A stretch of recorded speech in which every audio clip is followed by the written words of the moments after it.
亲爱的观众朋友们，大家好，欢迎大家来到天津卫视大型情感节目《爱情保卫战》。登录微信搜索“爱情保卫战”官微视频号，每天晚上8点到10点呢，我们会开直播，我们的情感导师都会在线帮您答疑解惑，欢迎大家和我们连麦。好的，那接下来呢，我们来欢迎今天来到节目组求助的2组嘉宾登场，欢迎他们。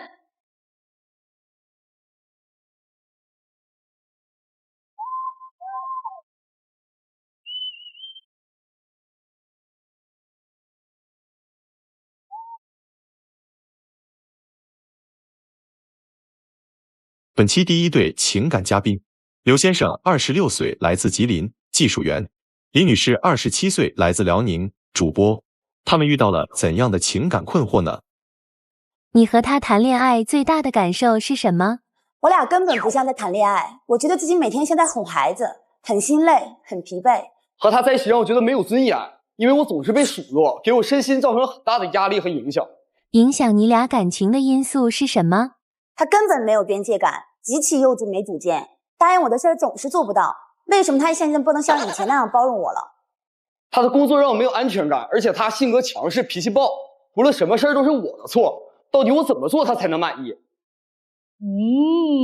两个人是情侣对吗？是的，男女朋友哈，交往多长时间了？1年半。今儿来我们这儿，这谁要来的呀？共同决定吧。谁先说呀？是我觉得现在跟他在一块儿，就每一天只要待在同一个空间，就会不停的吵架。那他怎么惹你生气了呀？就是怎么就吵啊？他现在就是特别幼稚，特别没有主见。就是大到今天要出门干什么，小到今天穿什么衣服、吃什么东西，他全部都要过问我一遍。老师是这样的那你解释一下。因为我俩是一直生活在一起的一个状态，我吃饭的同时他也要吃饭。那我想的是，咱俩一起吃饭啊，那我是需要询问一下你的意见啊，你是想吃什么的呀？那我不能说我自己就点了，然后我也不管他了嘛。他问完以后，我跟他说吃什么，他又不吃，所以完全没有问我的必要啊。就是他自己心里根本就不是这么想，他只是觉得今天我要吃什么不问你一下，我可能会生气。你是不是感觉问了白问？我告诉你我想吃什么，你也不会去买，不会去做。对，这不就一句话的事儿，值得不高兴吗？反正这个要求吧，就是有点多，有点琐碎。就是你什么样的情况下算是报备，你不能还不能不跟我说。你要不问我呢，又感觉不尊重我。但是呢，说了之后我还不一定同意。就这个确实可能需要聪明一点的男生能适应得了。那接下来除了这个，你觉得他可能过于频繁的询问你的意见，让你有点烦之外，你还对他哪里不满意？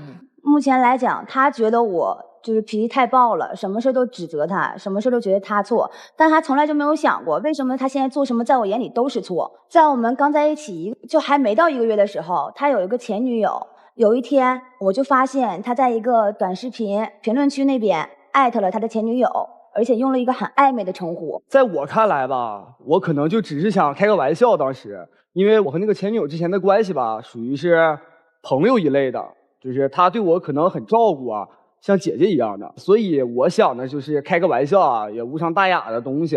但是他啥称呼啊？对，用了一个什么可暧昧的称呼？因为我用的是前妻姐这么一个称呼。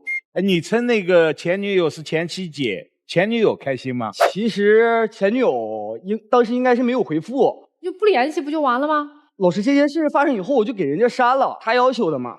他让你删了？对，他让我删的。你删了吗？我删了呀。删了。半年以后，我又发现了他跟他前女友联系。这么回事，就是我当时在另一个社交软件嘛，然后发现他有和别人聊天的时候提到了我，然后我当时想着，我当时删的时候吧，没有说和他说一声就给他删了，所以我觉得我是需要跟人说一声的，毕竟这是一种尊重的问题。那还说什么呢？删了，大家心知肚明啊。我觉得不好嘛，我觉得需要解释一下嘛。说明什么？说明你心里边根本就没放下人家。那你咋发现他在别的平台跟他有联系了？是这样的，老师，我们出去跟朋友聚会，我在屋里边跟朋友打牌，然后他说他有点累了，他想出去找个地方歇一会儿，然后他当天晚上半夜的时候给人家通过这个软件就私信人家发了一句消息，发的内容是没想到现在刷动态还能刷到你发关于我的。然后第二天就可能是女人的第六感吧，我就去翻了他的手机，然后就看到前妻姐有回应吗？没有回应，因为当时他发完以后就让他发现了嘛。我觉得他翻我手机有点侵犯我隐私。咱们问问任律啊，这个情侣之间，如果我没有经过你的同意翻你的手机，这算侵犯隐私吗？这个肯定侵犯隐私。可是老师，他自己告诉我，他当时跟我好的时候说啊，我愿意把手机密码告诉给你，你可以来查看我的手机。你们当时比如对这个翻看的次数或者授权的范围有没有约定？有没有明确说？没有明确说。你看，在这种情况下呢，其实我个人认为还是侵犯了隐私。他可能当时呢，就是只是针对某一个阶段允许你去看，但是像我想这种不可能是无期限的。隐私权和你的关系亲疏没有关系，父母和孩子之间都很亲吧，对吧？那是血亲，那你也不能随便去翻呀。好，那就算我这件事情算是侵犯你隐私了，算是我的错误。俗话说得好，再一再二没有再三吧。第3次是没有联系前女友，他联系了一个他所谓的异性朋友。在我们吵架的时候换人了。是前女友吗？不是，是在我们谈恋爱以后，他跟他的朋友有时候总会去那个台球厅打台球。然后那里有一个女孩子是一个工作人员，她说那个女生跟她是异性朋友，但是我不明白，一个异性朋友为什么你要去跟人家说咱们俩吵架的细节？当时我们2个吵架嘛，我可能就只是觉得那个心里憋团火，然后我可能需要找人过来吐槽一下吧。那我也不能和他吐槽，我一和他吐槽他就和我吵架。那你为啥要找一个异性去？你没有男性朋友啊？有啊，当时很晚了，我给男性朋友发微信，男朋友都睡着了。那么女性朋友就不睡着了？正好他在嘛，就他当时是骗我，老师，他是我们俩吵架过后，然后被我发现了，他们俩在那个一个短视频 APP 上有互动，我就去问他，我说你是不是跟这个女生加了联系方式？他告诉我说，是加了。但是这个女生加的他，而且他俩没有说话，然后我当时根本就不信，我说那你这样，你就去给人家发消息嘛，问问人家，当时你们俩是谁加的谁，都聊了什么，然后人家那个姑娘也直接就把聊天记录给我发过来了，很明确的就是告诉是他先加的人家姑娘，然后去主动的跟人家姑娘说我们俩吵架的事儿。我没有什么别的心思嘛，我就只想吐槽一下。目前还有联系吗？没有。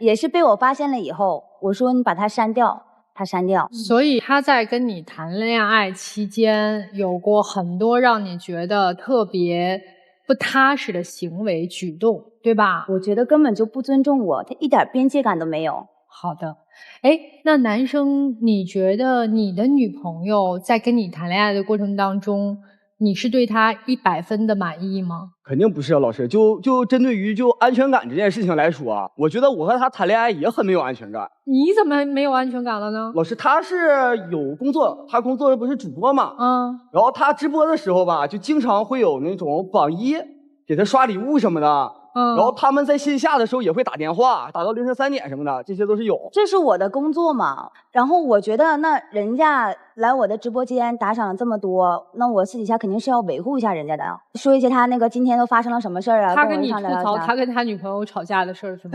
那倒是没有，那倒是没有。就这么聊几句能聊到凌晨3点？就是聊聊那个平常的那些日常啊，就是东扯一下西扯一下的。我至少是光明正大的。那对于就是他来说，你这个异性的榜一大哥是吧，也算是一个异性朋友，那可以跟你打好几个小时的电话，就是说生活中的各种细节，你觉得没问题哈？那他和一个台球馆的可能也算是陌生的异性吧，打电话稍微说了一下心里话，就有很大的问题是吗？那当然了，老师。有啥不一样？我听起来都一样啊。这是我的工作。你的工作是通过陪他们聊天维护关系是吧？至少我觉得这是光明正大的，我没有瞒着他。但他干这件事的时候是根本我什么都不知道，而且被我发现了以后他还要骗我。我不评价你的工作性质，我只是觉得其实可能对于伴侣来说，他的感受和你的感受是一样的不舒服。而且我和他说过让他换一种类型的工作，因为这种工作让我很难受。第一，你对于他工作的这个内容不太满意；第二，还有什么不满意的地方？我觉得他平时就是性格特别强势。就当时我们2个一起打车，然后出去玩，他有一个东西落在车上了，是他一直在拿着，他落在车上了。他第一件事不是说回去找，让我联系车主回去找，他第一件事先是劈头盖脸的骂我，就说啊，你怎么什么玩意儿都做不好，这件小事都做不好，为什么这东西都看不住，你给我东西弄丢了。那我找男朋友，我就希望他能弥补我的缺点，因为我有时候确实是记性差，可能东落个东西西落个东西的。那我找你就一定是希望你帮我弥补这方面的缺点。那这个东西丢了，是不是一定也有你的原因啊？你明明知道我记性差，为什么不帮我想着点呢？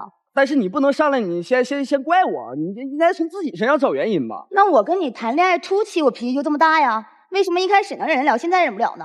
你看现在都是这种态度。反正发生啥事儿先甩锅，还有啥事儿会怪你啊？当时我们2个养了一只猫，就是这只猫它很聪明，会开门。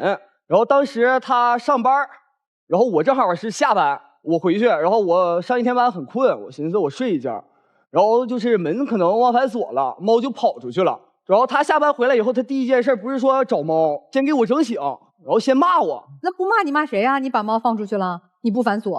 我觉得这种事情的话，咱俩应该可以先把猫找回来，你再骂我吧。你边骂边找，因为我养猫我知道，肯定是边骂边找。这个没有先后顺序。对，边骂边找。就是我觉得我一开始都跟他嘱咐好了，因为我觉得这是他应该记住的事情。是不是你经常骂他？算是。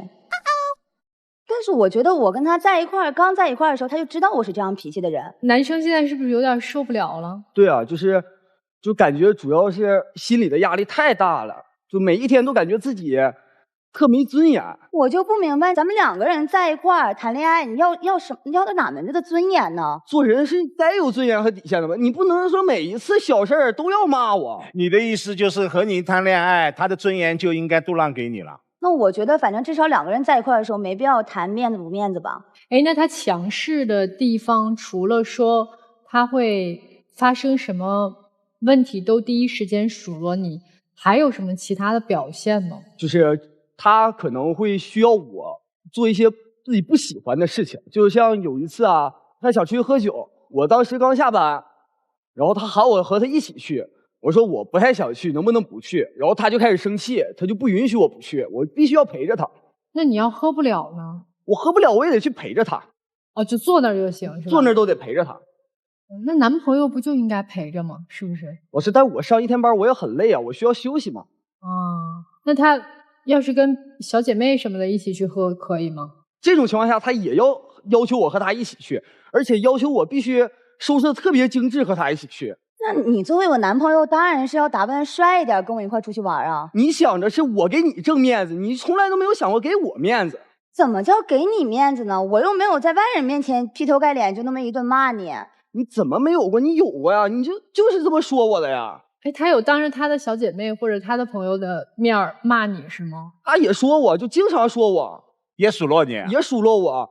和我朋友在一起也是，说你这儿没干好，那儿没干好，这东西你为什么忘了？那东西你为什么忘了？和你朋友在一起可以数落你，和他朋友在一起，他要维护自己的形象的。和他朋友在一起的时候也说过，老师也说过，完了没救了。本来我就这么个脾气的人，他一开始跟我在一块的时候也是知道的。哎呀，而且所以我一开始知道你是这个脾气，我就得一直包容你的这个脾气，对吧？对，包括他说什么我一定要强迫他陪我出去那个玩一样。就我觉得，那你是我男朋友，我需要你的陪伴。我需要你陪伴的时候，你就应该陪伴我呀。他需要你陪伴他的时候，你会陪着吗？会啊，都陪着是吧？男生这个没有抱怨哈。有过陪的时候，也有就是我想去的时候，他可以直接告诉我不让我去，我就不去了。有的时候就别说陪了，就干脆不许。对，干脆就是不允许。也就是说，他是那个发号施令的人，对，他是属于主导的那个人。那你能在他要求你喝酒去陪他的时候，你说我不陪，并且你也不许去？我说过，但是他没允许。那肯定不能允许。对啊，那我觉得很正常啊。哎，就咱将心比心嘛，你换成是他，你能不能受得了吗？你不是受不了吗？受不了啊，那他就得受得了呗。那不然我找他是干嘛的呀？对，是。就反正最后一句话，不然我要男朋友干嘛的，对吧？要你干啥？要你干嘛？哎。今天你俩来了是怎么着？是要分手的是吧？其实老师，我们更想就是调解一下，我希望他能把这个脾气收一收，稍微。女生是来分手的吧？我是觉得你根本就跟一开始变得太多了。他一开始觉得能包容我，能顺着我，什么事都愿意陪着我，也算是对我很上心嘛，很细心。然后到现在谈了1年半以后，什么事在他眼睛里边变成我脾气暴，我太强势了。那以前怎么不这么说呀？所以你是来分手的吗？我觉得他要是想让我改变一下自己的性格，我改不了。那你今儿来我们这儿是希望我们怎么帮你呢？我是希望他可以变得就是有自己的主见，这是其一；其二就是能变得跟以前一样。哦，变回像以前那样包包容我容你，然后有自己的主见，不要什么事儿都询问你，是吧？那他自己做主都行，是吧？那吃穿用度这方面，他可以自己做主啊。好，明白了。我们先问问王先生和王女士，同样来求助的2位，你们听听他们的这段恋情的过程，有啥想说的吗？我觉得男方压力确实有点大啊，女方做的不能说女孩全都不对，不能说女孩全部对，就好比说主播那个点，就是那工作呀，他就是靠那个赚钱啊，对吧？那维护嘛。所以你女朋友半夜跟别的男的打电话打到凌晨3点是可以的，是吧？那是他的工作，工作就可以啊。这一点我也是认同，我觉得是工作，工作就是工作，公对公，私对私。那觉得那这个女生就是动不动就管他，然后特别强势这种呢？反正在我一个女生角度，这个其实是在你们2个相处前3个月之间就要沟通解决的问题。处到后来之后，你开始反应，觉得嫌我脾气大，那女生的第一角度、第一视角就会觉得好像是你变了。谢谢2位啊。那接下来我们听听各位老师对你们的情感有什么样的建议？男人的分寸感就是女人的安全感。这位男生，你和自己的前女友和异性朋友的这个联系，确实已经到了边界感的这条线上。我能够明白，正是因为女朋友对你的压抑，你已经无法舒缓，甚至有些窒息，所以你是想找这样的一个出口去透透气。女生说句心里话，你爱这个男生吗？那肯定是爱的呀。我不相信，因为如果说一个女性真爱一个男性，那满眼都是欣赏；只有一个女性嫌一个男性，才会满嘴都是数落。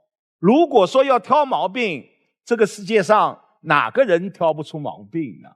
您刚才竟然说，因为你和我谈恋爱，你的尊严都应该度浪了。他的尊严很显然已经被你踩到脚下了。你不是不会好脾气，就像你和榜一大哥的聊天，你会去指责他这不是那不是吗？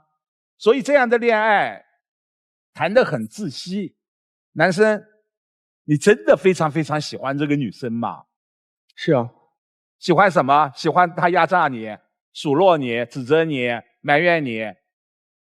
长得好看啊。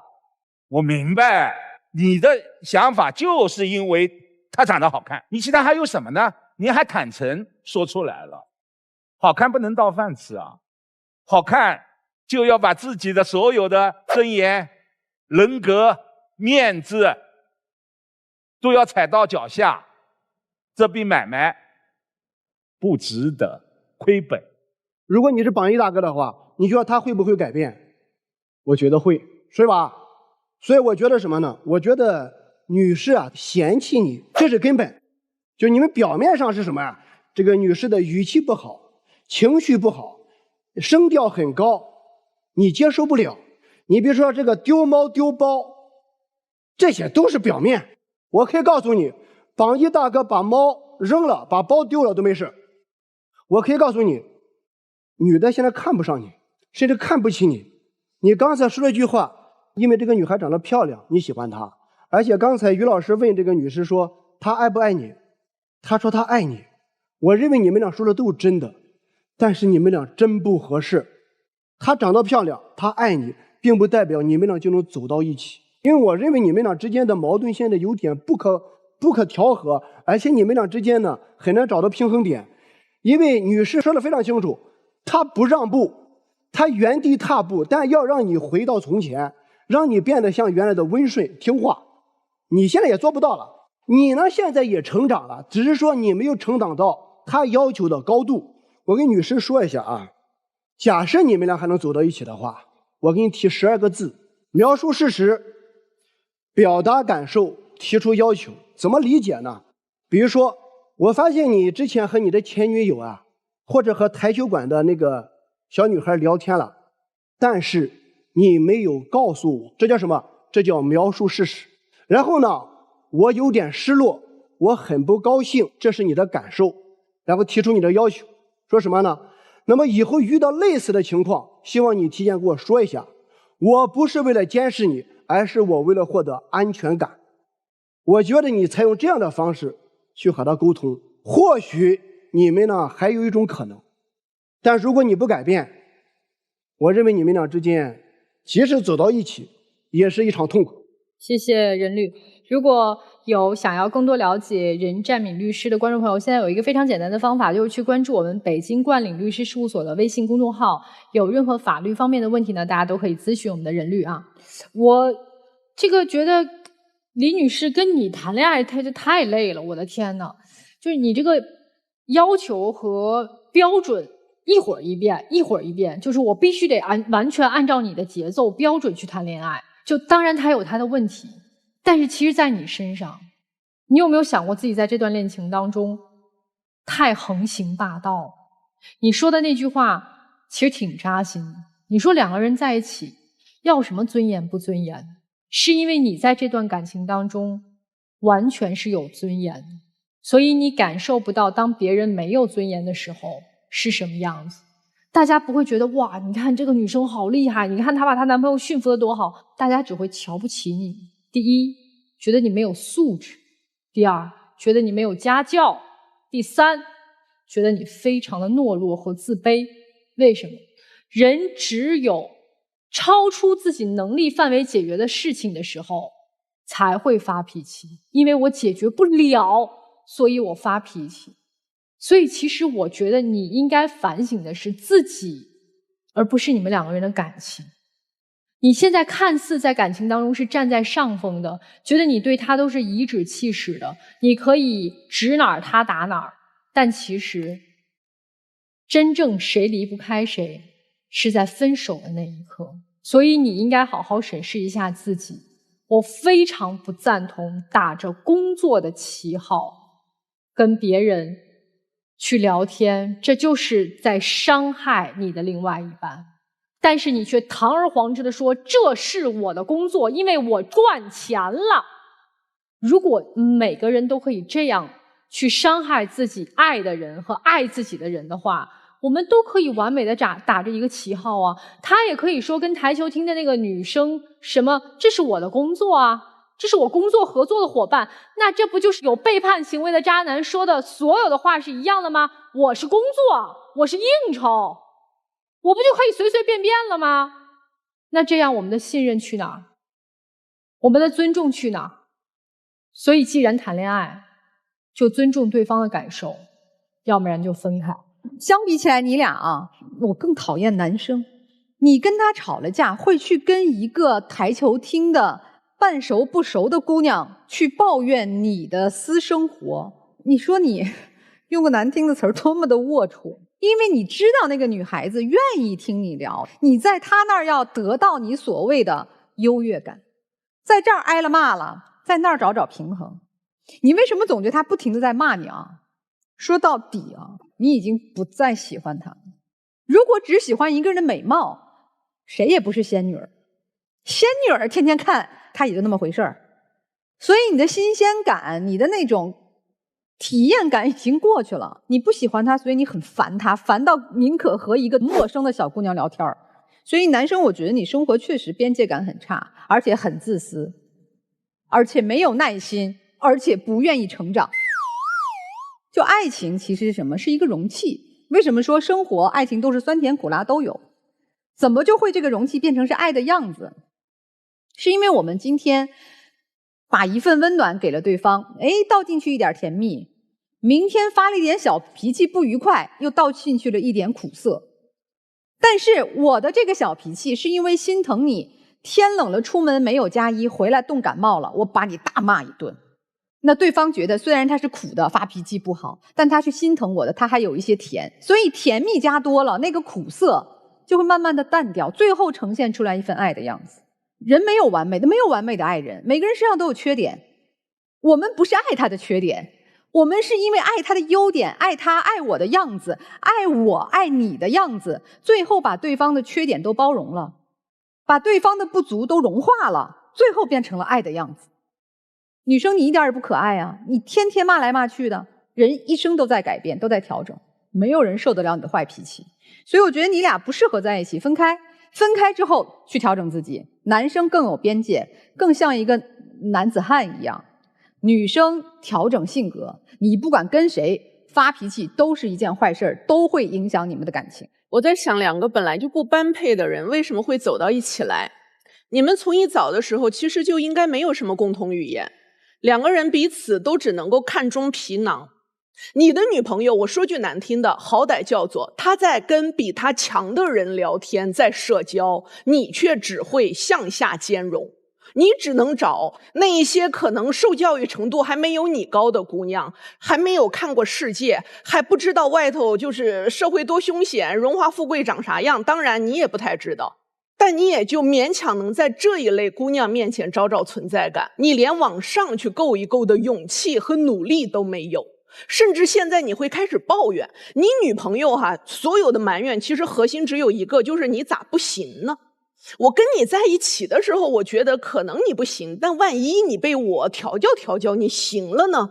每个女孩子都会有一个点石成金的梦，以为一亲青蛙她就能变王子。可是你这青蛙，她亲来亲去都已经亲烦了，无论她怎么要求你上进也好，提升也好，你摆烂。而且会开始越来越多的一个抱怨和抵触，叫做女朋友老唠叨我，老唠叨我。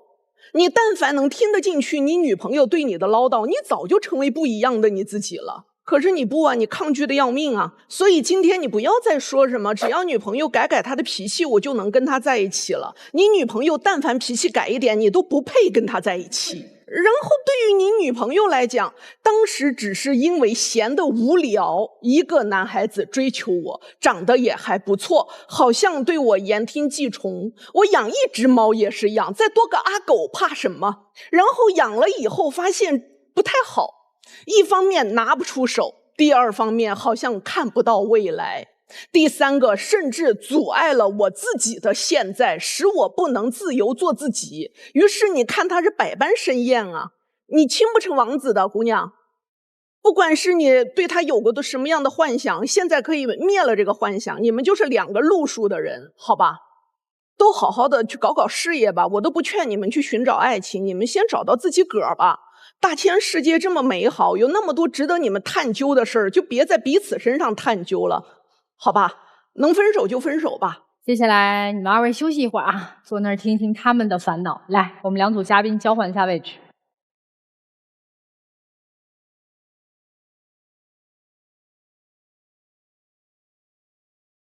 本期第二对情感嘉宾，王先生24岁，来自辽宁，待业；王女士24岁，来自内蒙古，健身教练。他们遇到了怎样的感情问题呢？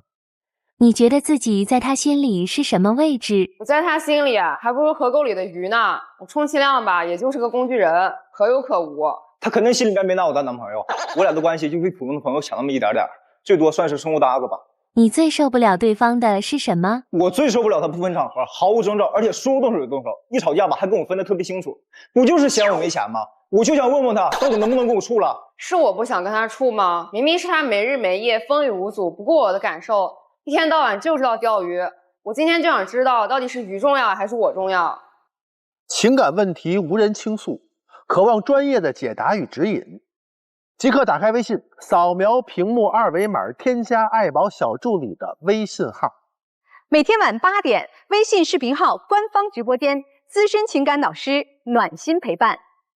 前100名添加的朋友还可以免费领取情感沟通课。让我们助您解锁生活幸福秘籍。咱爱宝听过那个说我重要还是狗重要，我重要还是猫重要，我重要还是游戏重要。好，今天多了一个动物，叫做我重要还是鱼重要。哎呀，鱼很冤枉呀。你们两个人谈恋爱多长时间了？1年多。当时谁追的谁呀？可能我追的他，也不能女孩追男孩嘛。现在女生提出一个致命的问题，她问你我重要还是鱼重要？那肯定他重要点，重要点儿，有多一点儿，有饵那么大吗？钓鱼是我兴趣爱好，我喜欢钓鱼。女生你说说吧，这今儿是你要来的吗？是我要来的，老师。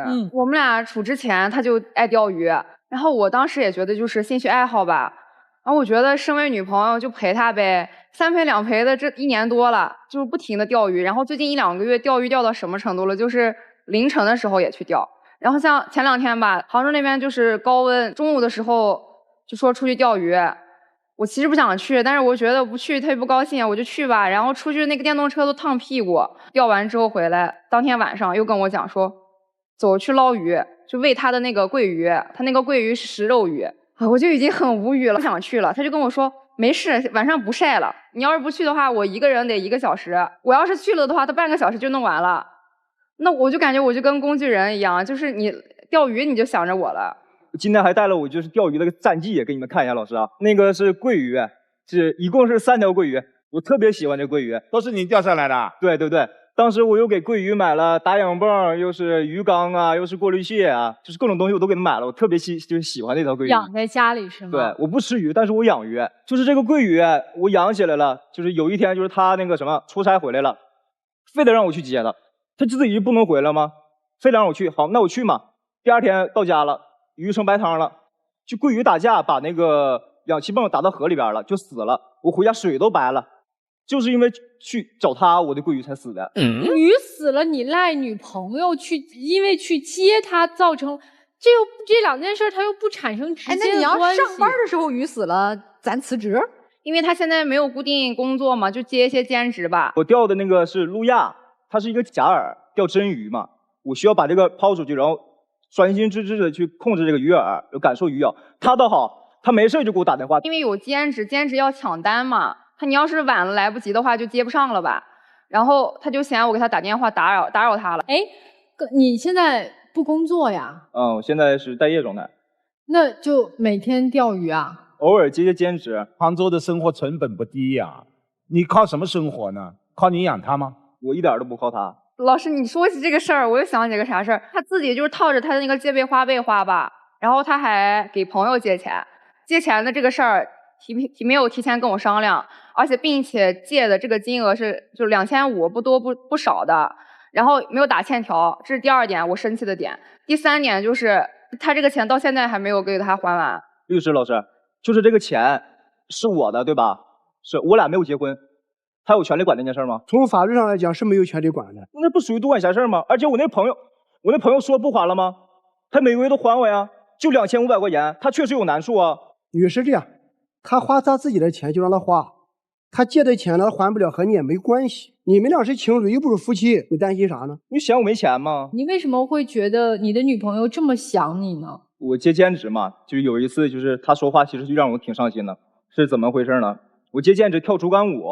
就是我把脚给崴了，当他已经下班了，我下班就很晚，我说你给我买瓶红花油吧，我回家抹。当天可能也是赶上情人节了，他说啊，人家男朋友过节了都给女朋友发红包要买鲜花，你可好让我给你买红花油，你做梦呢吗？我不可能给你买。说我俩在一起的时候我已经说了，我说我有外债啊，我没法给你想要的东西。他说那话不就嫌我没钱吗？一吵架就分啊，说哦我不给你花钱，我从来不给你花钱，怎么着。他一共就给我买几件衣服，还不是我逼着他买，自愿给我买的。而且我俩在一起，我没花过他的钱，我俩吃饭啊、出去玩都是我花的钱。你提起这个事儿，我还来气呢。那会儿我出差半个月回来，一点动静都没有，冷不丁隔了半个月一来消息就说啊，我脚崴了，你给我买个红花油。红花油是没几个钱，那跟钱有关系吗？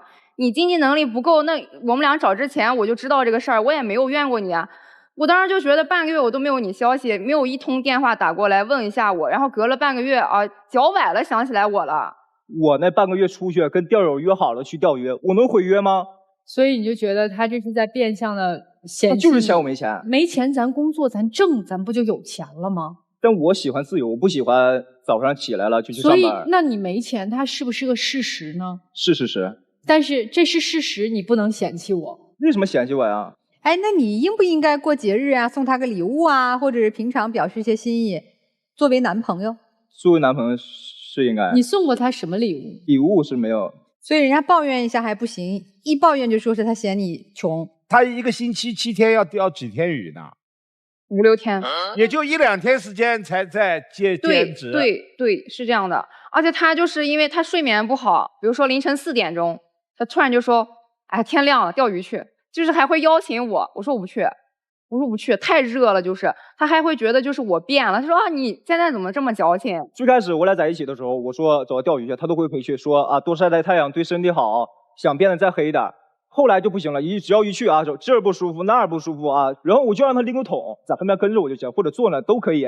我捞住瞎了，我说你过来，你过来，过来。我跟他说这耳朵听，这耳朵冒，跟我一直摆了个臭脸子，已经严重影响我钓鱼了。你摆臭脸给谁看呢？你不想钓你就走呀，我逼着你来了。他凭什么要陪你去钓鱼啊？你有陪他做什么他喜欢的事儿吗？有过。什么？攀岩。总去，1周去5次？没有，就去过几次。哎，对，他陪你钓过几次鱼啊？也几次。几次吗？我天天去，几乎。你在夸大其词，拜托。你女朋友其实问那个问题问的挺好的，她说鱼重要还是我重要？尤美老师，就是那个桂鱼特别难钓，我钓回来了，就是我对它还那么好，那是一条生命，对吧？那么好，我好心好养着，然后死了就成我心里边一道坎了。那不是因为你自己没有照顾周全吗？他跟你女朋友有半毛钱关系吗？另外还有一点，你有点蛮不讲理。野生的桂鱼在家里是很难养的，我养的特别好，老师。可是他跟鱼可亲了，我就寻思我说你跟鱼过去呗。不是，哎，女生她都因为接你鱼死了，和你没啥关系哈，她就能这么抱怨到今天，你为啥干脆就算了呗？我就想的就是谈恋爱归谈恋爱，就是不管他一个人生活还是跟我一起生活，那他这个钓鱼跟工作得平衡一下吧。不是关你啥事儿啊？你还在这里希望他能够摆正自己的人生态度，分清楚主次。你是他什么人啊？另外，女生，我也看出来你很多欲言又止，你是给他留着很多面子，是吧？他可没给我留面子，老师。怎么没给你留面子？他有一个就是臭毛病，动不动不分场合、不分场地的就打人。有一次我们坐地铁，他就拿短视频给我看一个，就是认为他搞笑的事儿。我看了不搞笑，好吗？人家啪一嘴巴，我整个人都懵了，我恨不得找地方转进去。打人不打脸，打脸伤自尊，你不知道吗？那你当时怎么不跟我说呢？我没有瞪你吗？我给你好你面子，我用眼神告诉你了。你一直跟我说过这个事儿吗？你上这台了，你有展示机会了。你打人就不对，和后来他说不说没关系。不，你是那种打着玩儿啊，就葫芦一下，还是真的就是打呀？就是我感觉是打着玩儿。但是他这件事情一直没有跟我沟通过，因为我性格比较像男孩子吧，老跟异性朋友打着玩儿。我没跟你沟通过，我在家做饭呢，我也不知道因为啥，就我真的不知道因为啥，我在做饭呢，可能是因为做的菜他不满意，又是一个嘴巴，又咬我一口。而有一次在 KTV 也是，都是他的朋友，没有我的朋友，我们在唱歌喝酒呢，我就听着啪一声，我就看到他打周周了。人家周周事后跟我说以后再也不跟他闹了，打谁？说他这个人打人。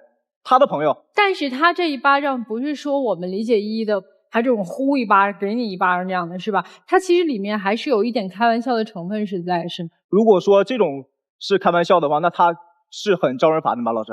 确实招人烦。我觉得招人烦这个说的是对，但是我认为是开玩笑的打，不是你俩真吵架有什么问题了，他家暴你这种打，他方式肯定。但这个点我是为了他好吗？就发小，他的发小。他也打，不跟他也打，但是他发小只是不跟他说，但其他人说呀。所以今儿你俩来这是问我们啥问题呢？我有点没听明白，要干啥呀？我今天就是来问鱼重要还是我重要，因为他现在钓鱼钓的太夸张了，就是真的就是问鱼重要还是我重要，工作也不管了，然后我也不管。你把这个问号变成一个叹号，就是鱼如果比我重要，咱俩就分手。叹号，不是你自己说，就是你要是觉得鱼比我重要的话，那咱俩就掰吧。你就别管我钓鱼，把你的臭毛病改一改。你能处就处，不能处就拉倒。男生，你今儿来我们节目是啥意思呀？他那个毛病我已经忍很久了，老师。就是他打人的这个毛病是吧？对，而且他没事他就提一些就钱的事儿，是真的提钱的事儿。而且他这个人比较自私，就是说我住我姐姐那儿，我买东西啊，就是都会带我姐他们的份儿，他就不会，他永远都是自己的份儿，也不给我带。他订饭也是只会自己订自己的。我是订我们两个的，他只会订自己的。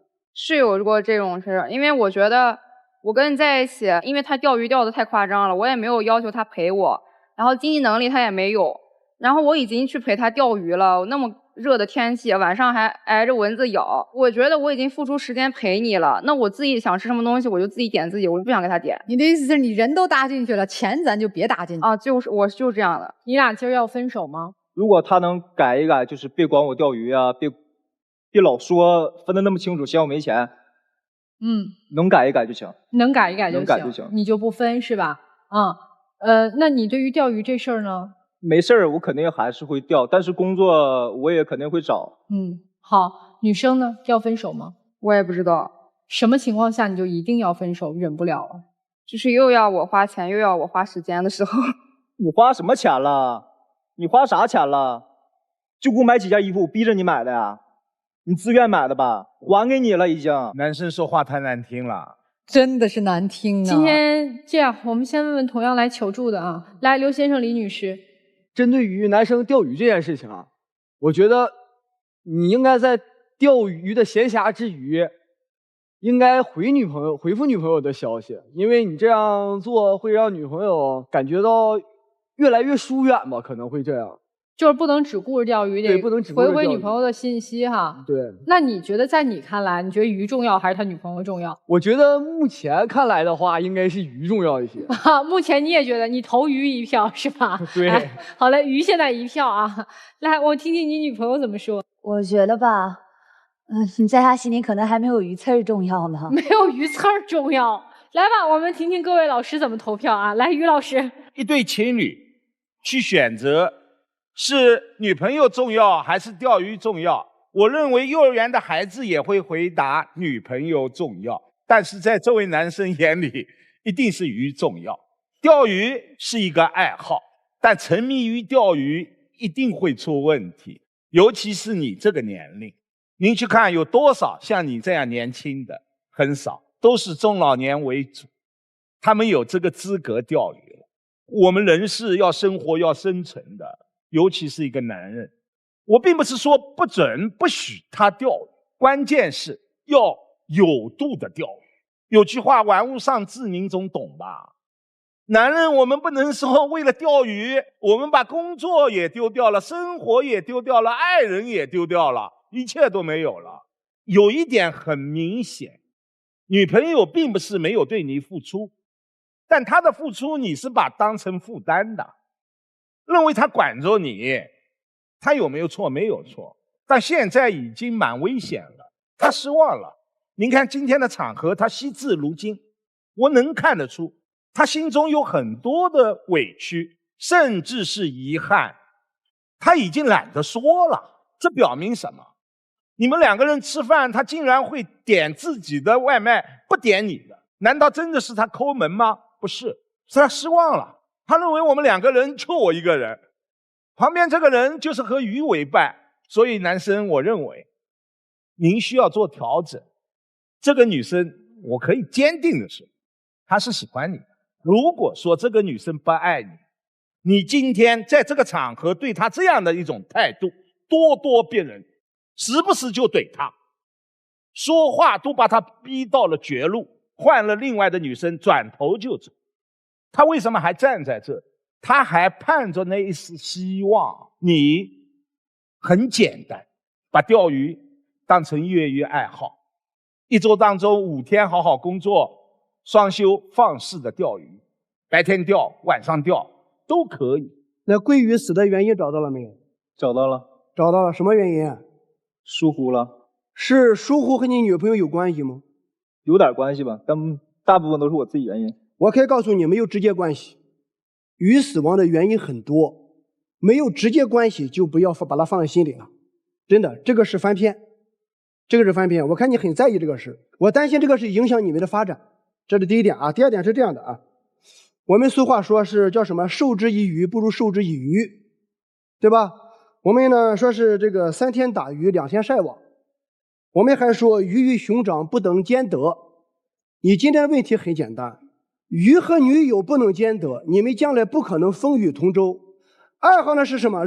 给我们的生活加分，而不能成为感情的阻碍。这一点你必须处理好，就是爱好和爱之间你怎么调整这种方式。第三点是这样的，你说了很多遍，包括你的那个视频里面也说了，说女生嫌你没钱，对吧？挣不到钱，这是表面。为什么呢？因为你现在一边钓鱼一边做兼职，女生觉得什么？她觉得不稳定，她看不到未来，她觉得你这个就是3天打鱼2天晒网，所以你挣钱没有持久性。我觉得她倒不是完全怪你没有钱，而是要希望你给她一个稳定安稳，她要的是稳稳的幸福。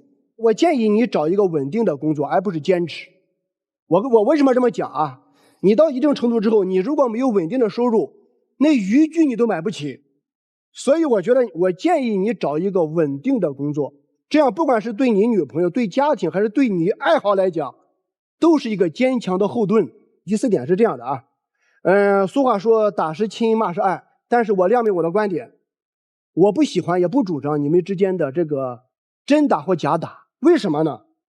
我们处理案件太多了，你这个真打假打，你有的时候你把握不好分寸，心里想的是假打，有的手上是真打，你心里想着他不介意，他有的时候真的怀恨在心。与其这样，放弃，你们俩都调整一下你们的节奏和方式，互相让步一点点，这样关系不是更稳定吗？我就谈这4点，好吧？好，谢谢任律啊。想更多了解我们任占敏律师的观众朋友们，现在有一个非常简单的方法，就是大家去关注北京冠岭律师事务所的微信公众号，有任何的法律问题，大家都可以去咨询任律。能问出我和谁更重要这个问题的时候，其实在女生心里你已经有了答案，你已经非常明确的知道，但凡你是一个能去拿去比较的对象的时候，那就证明你已经知道孰轻孰重了。因为如果是被爱包围着的人，他是不会拿自己跟任何的人去比，更何况是种动物。你不觉得你自己拿自己去跟鱼相比，就已经把你的爱人这个身份拉低了吗？我觉得当你发现你需要去关注鱼重要还是我重要的时候，你关注的不应该是谁重要，你关注的是我为什么还留在这个男人身边。这是第1点。第2点，你男朋友的态度说明了一切。他的原话是能处处，不能处拉倒。所以他的潜台词是有你没你都一样。你现在干扰到了我钓鱼。所以其实今天我不想跟他说什么，我更多的是想跟姑娘你说什么。因为他24岁，他选择了用这样的方式去度过他的人生，而你现在要做的是掰过他的人生。但对不起，你做不到的。你要么融入他的生活，要么你就选择离开。这样的生活你显然融入不进去，而且也不可能融入进去，要不然你们俩都得饿死。那么你的一条路就剩离开了。你纠结的所有都是没有意义、没有用的。对于男生而言，其实考虑的不应该是情感的问题，而是你的人生何去何从。24岁没有稳定的工作，你有一个爱好很好，这个爱好可能会陪伴你一生。但是如果你的人生只有爱好的话，你拿什么买面包？这就是同样的老生常谈的话题，面包和爱情哪个重要？你是面包和钓鱼，你要怎么平衡？而不是平衡面包和爱情、钓鱼和爱情，而是你整个人生已经错乱了。所以不要浪费青春，不要浪费时间。你可以保留你的爱好，但是我觉得爱好只是人生的一部分。鱼重要还是女朋友重要？我觉得鱼可不背这锅啊，没有什么可比的。女生你应该想的是，在他心中你有什么位置。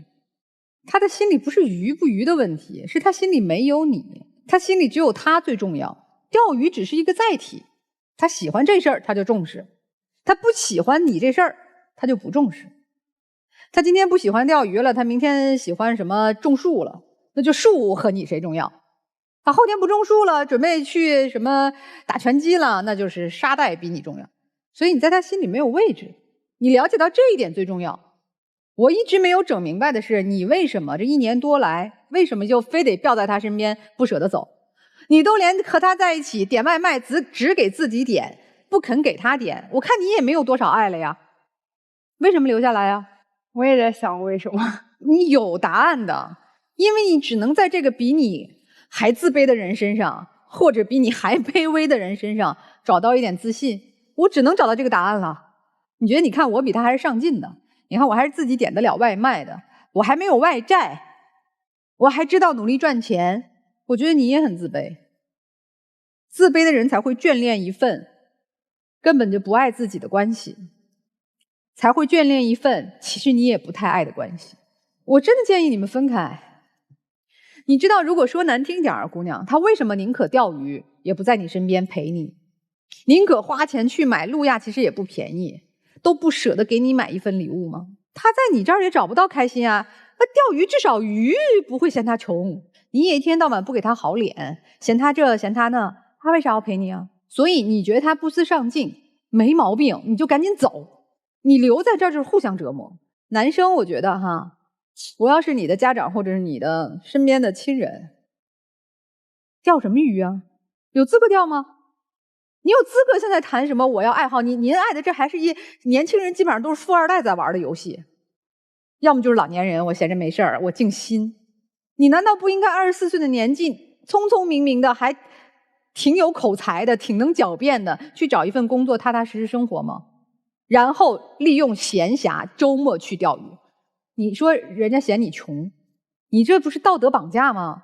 你穷不能闲，你钓鱼不工作不能闲，咋就不能闲啊？因为爱你就得承受你不上班去钓鱼，所以赶紧分手，各过各的，先把自己的日子过好，再去说谈恋爱的事儿。我不想告诉你你应该做什么哈，我只是想跟你分析一下你为什么爱钓鱼。叫狩猎奖赏机制，这是在原始时期我们就已经拥有的东西。我们去追捕一个野兽，我们抓到它了，好开心。追捕这件事情，因为有可能成，有可能不成的这一种不确定性，使我们上瘾。那么在这个事情里头，你要问我说，我该如何去平衡？我的建议是，你的工作应该找一个有类似效果的工作。打一个通俗的比方，就是假如送外卖，有一些年轻人现在送外卖上瘾，他们起初呢可能只是说我自己做着玩，我暑假溜达一下，但没想到上瘾了。为什么上瘾了？因为可能每一单手机会听到提示，叮咚你又进账了，叮咚有人给你奖励了，叮咚有人投诉了，于是他们的每一次的送外卖都像是一次狩猎奖赏这个过程，而也因为每一单及时反馈来得非常的快速，所以使他们就像打了鸡血一样。这个就跟你目前的钓鱼状态有点像，同样的职业，你也还可以在生活里头自己根据自己的兴趣爱好和可以寻找的范围里头去找一点。那么现在呢，你需要调整的除了一个工作和钓鱼的比重之外，还需要调整的是你对女孩子的态度。不管你要不要跟她谈恋爱，你都不能够那么不礼貌地对待一个女孩子。女孩子毕竟还是要让人疼惜的嘛。就像你的鱼要精心爱护一样，女孩子也是一样的。如果你觉得我跟她实在没有共同语言，也没有共同话题，我真不想跟她谈，我们好好说再见。你的女朋友都还能克制着没发疯，真的是已经不错了。这是我对您要说的。然后对女孩要说的是，其实当一个女孩提出这个问题的时候，自己内心就应该有答案。在他的世界里，现在不是爱情和鱼哪个更重要的问题，而是他需要找到自己个儿。在找到自己个儿的这个过程里头，他可能需要来自女朋友更多的赞许、表扬、肯定、支持，但你显然做不到。你们两个人在一起会形成一个恶性循环，叫彼此消耗。你在消耗他对生活还有的一些想回到现实里头来的勇气，因为他一看见你就会想起，我现在没有工作没有钱，我女朋友看见我就烦，我比谁都不如，我只能够躲起来，我躲到我钓鱼那个地方去。这样说吧，没有你的存在的话，可能他会早一点进入这个社会，有你在他身边，他可能会更愿意待到鱼那边去。你也不用在男孩身上去找安全感了，你自己好好工作，好好恋爱，爱自己多一点。那接下来我们两组嘉宾就都回到我们的门后，想一想待会儿你们到底要何去何从，是否要再出来。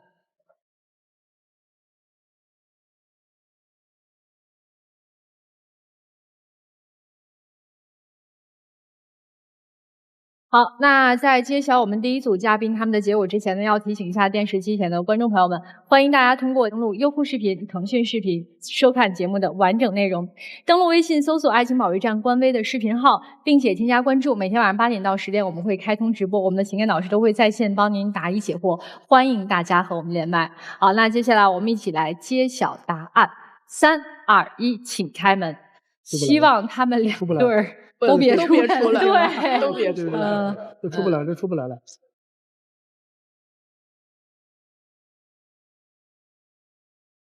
有的时候分开其实是寻找爱情更好的开始，真正属于他们的爱情，可能他们现在还没遇到。来，我们一起来看第二组嘉宾的结果啊。那有情感困惑的观众朋友，大家可以通过登录微信搜索“爱情保卫战”官微的公众号、视频号跟我们取得联系。记着，我们不收取任何的报名费，小心被骗。好了，我们一起来开门看答案。3、2、1，请开门。情感问题无人倾诉，渴望专业的解答与指引，即刻打开微信，扫描屏幕二维码，添加爱宝小助理的微信号。每天晚8点，微信视频号官方直播间，资深情感导师暖心陪伴。前100名添加的朋友还可以免费领取情感沟通课。让我们助您解锁生活幸福秘籍。3、2、1，请开门。就是你这，这也别了吧，这个不能都这样了还出来呀？也没了。好的，接下来呢，让我们一起进入婚恋新说法。我妻子在网上有个网恋对象，我有情感洁癖，我可以起诉跟他离婚吗？根据民法典规定，司法实践中，法院判决离婚的核心标准是夫妻感情确已破裂。所以一般情况下，单纯的网恋呢，或者情感洁癖本身不能成为离婚的法定理由。但是，如果您妻子的网恋行为导致夫妻关系无法修复，或者呢存在与他人同居、转移财产等过错行为，您呢不仅可以起诉妻子离婚，还有可能在财产分割和赔偿方面获得优势。好的，非常感谢大家收看我们这一期的爱情保卫战，同时呢，也谢谢我们几位情感导师，我们下期爱情保卫战再见。